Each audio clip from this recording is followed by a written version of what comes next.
मेरे प्यारे भाइयों बहनों, एक बहुत धांसू पिक्चर आई थी, फ्रेंचाइजी थी। हम लोग शॉर्ट फॉर्म में कहते थे लोटर। कई लोग कंफ्यूज हो जाते थे तो हमको लगता था कि हम तुर्रम खां हैं, कुछ अतिरिक्त स्मार्ट हैं, जबकि हम ही गधे थे। लोटर का full form Lord of the rings. उसके भाग 2 में फ्रोडो और सैम के बीच एक बड़ा खूबसूरत सा डायलॉग है। लालच और कर्तव्य के अंतर्द्वंद ने फ्रोडो को तोड़ दिया है। वो निढाल होकर कहता है, I can't do this Sam. और फिर आता है सैम का एक लंबा मोनोलॉग। सैम क्या कहता है, मिस्टर फ्रोडो, साहसी कहानियों में नायकों को पीछे लौटने के कई मौके मिलते हैं, लेकिन वो लौटते नहीं, वो पैर पीछे नहीं खींचते, क्योंकि उनका दिल एक अटूट भरोसे से बल पाता है। ये सुनकर फ्रोडो पूछता है, हमें कौन सी आस है सैम? और तब सैम का जवाब आता है, that there is some good in this world mister Frodo and it's worth fighting for. यानी इस दुनिया में अब भी अच्छाई बची है और उस अच्छाई को बचाने का जतन करना बहुत जरूरी है। आज मैं आपको जो किस्सा सुना रहा हूं वो भी ऐसे ही नायक हैं। अपनी जान खतरे में डालकर दूसरों को बचाते हैं। उनके लिए इंसानियत देश और सीमाओं से मुक्त है। किसी भी जगह बड़ी आपदा आए, ये निस्वार्थ भावना से मदद के लिए पहुंच जाते हैं। कौन है ये लोग? आज विस्तार से बताएंगे। नमस्ते, मेरा नाम है सौरभ द्विवेदी और आप देख रहे हैं लल्लन टॉप का अंतरराष्ट्रीय प्रसंगों से जुड़ा कार्यक्रम दुनियादारी। शुरुआत तबाही के 3 पन्नों से होगी। पहली घटना है 21 सितंबर 1999 की। रात के तकरीबन 1:45 बजे थे। लोग अपने घर में चैन की नींद सो रहे थे कि अचानक जलजला आया। जमीन में आए तेज झटके ने स्प्रिंग की तरह लोगों को बिस्तरों से उछाल पटका। कई घर मलबे के तले उसी बिस्तर पर लेटे लेटे मर गए कई लोग। 7.6 तीव्रता वाले इस भूकंप का केंद्र था राजधानी ताइपे से करीब 150 किलोमीटर दूर नैंटू काउंटी स्थित शहर चीची। लेकिन इसका असर इतना ज्यादा कि ताइवान का कोई इलाका नुकसान से नहीं बचा। 10,000 से ज्यादा इमारतें ढह गईं, 2,500 लोग मर गए, 11,000 से ज्यादा जख्मी। ताइवान, जहां की ये घटना है, भूकंप प्रभावित क्षेत्र में बसा है। यहाँ पर आशंका रहती है। हर साल औसतन 2,000 से ज्यादा भूकंप आते हैं, लेकिन 1999 के साल में आए इस भूकंप ने सारे रिकॉर्ड तोड़ दिए।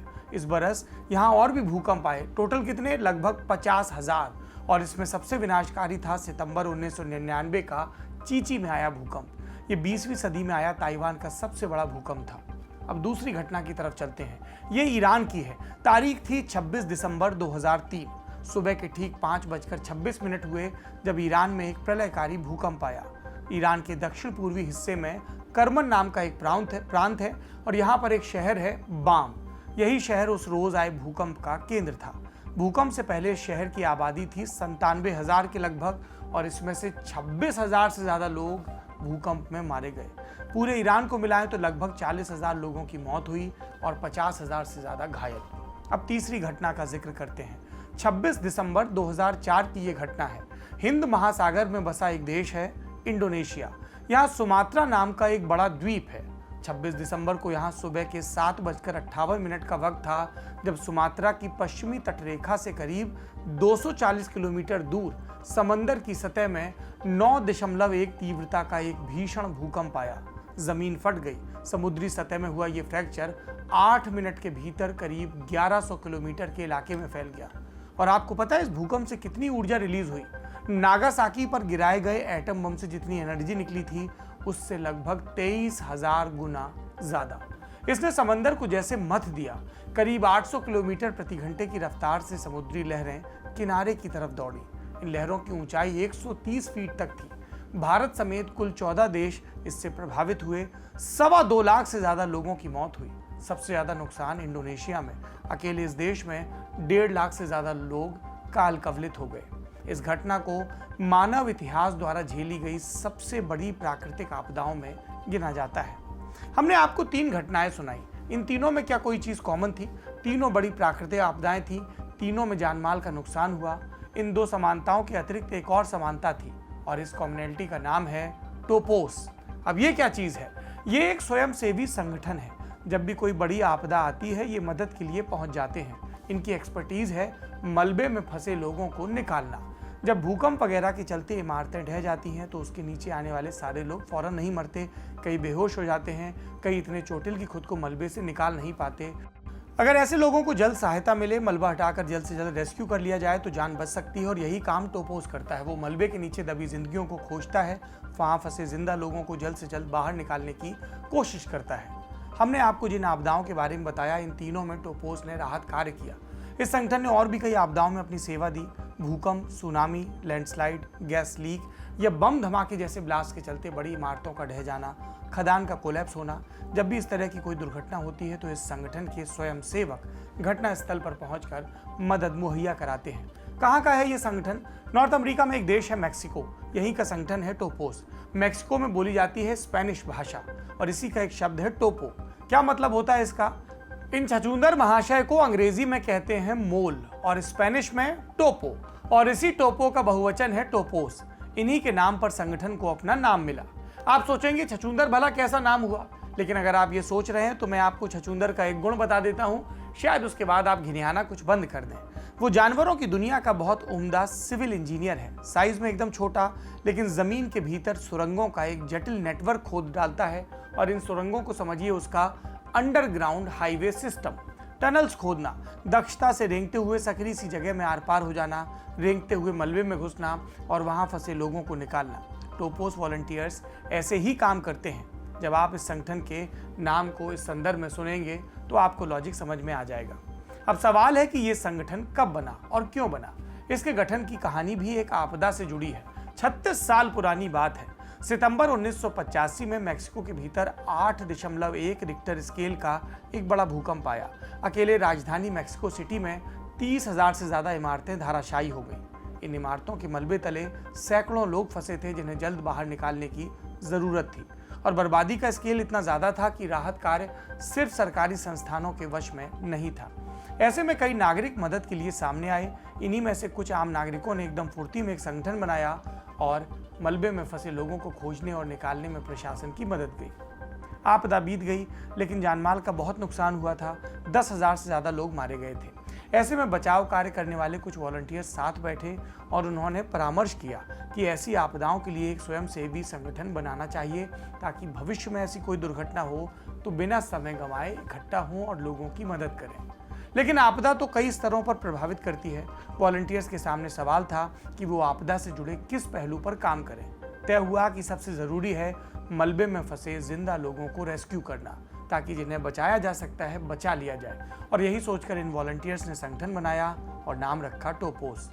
अगले बरस यानी 1986 में सेंट्रल अमेरिका के देश अल सल्वाडोर में भी एक बड़ा भूकंप आया। मैप पर आप अल सल्वाडोर की लोकेशन देखिए। मैक्सिको के ठीक नीचे बसा है ग्वाटेमाला और इसी के पार है अल सल्वाडोर। यहाँ भूकंप के चलते हुई तबाही की खबरें मैक्सिको पहुंची और टोपोस के वॉलंटियर्स ने सोचा अल सल्वाडोर जाकर लोगों की मदद करनी चाहिए।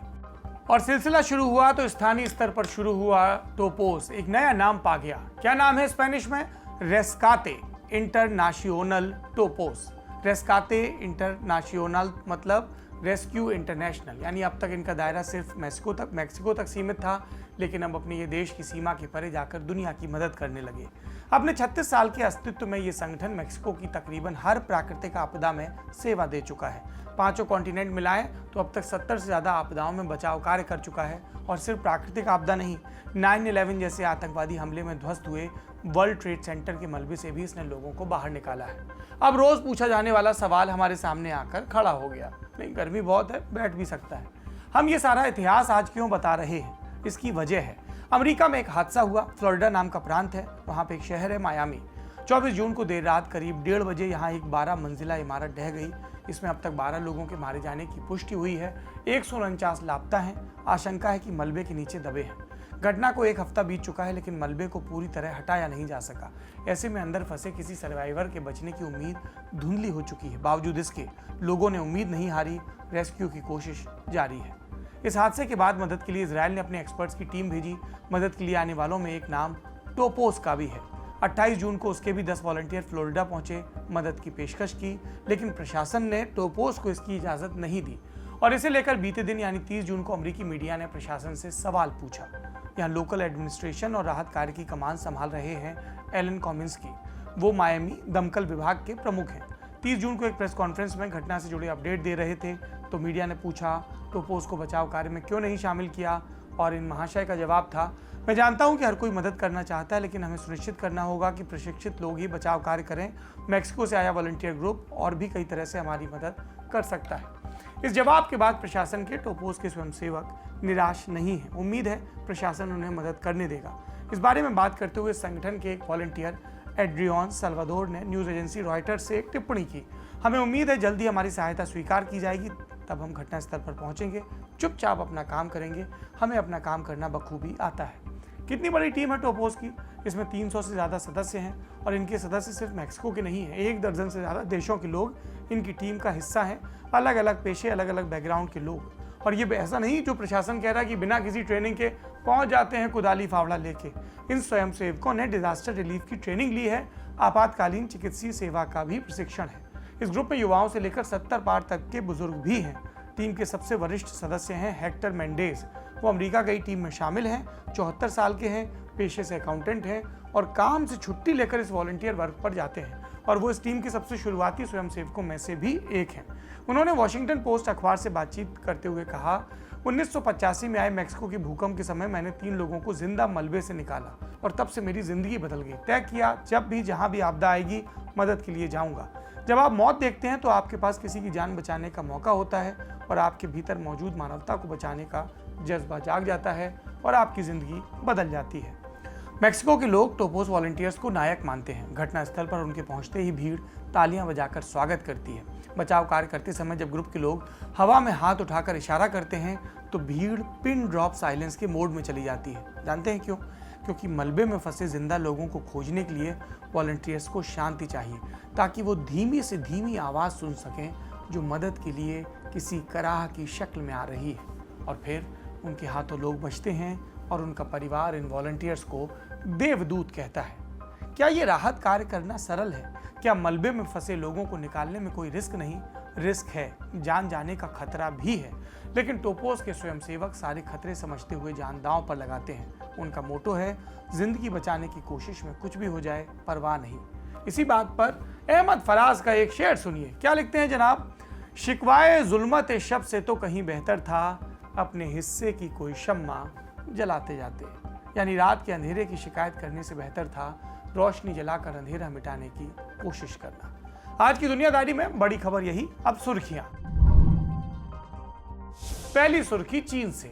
यहां चाइनीज कम्युनिस्ट पार्टी अपने गठन की 100वीं सालगिरह मना रही है। इस मौके पर राष्ट्रपति शी जिनपिंग ने तियानमेन स्क्वायर पर एक रैली को संबोधित किया। बोले, चीन विदेशी ताकतों की गुंडागर्दी नहीं सहेगी, उन्हें उपदेश देने की छूट नहीं देगा। सहेगी नहीं, सहेगा होगा, सॉरी लिंग दोष हो गया।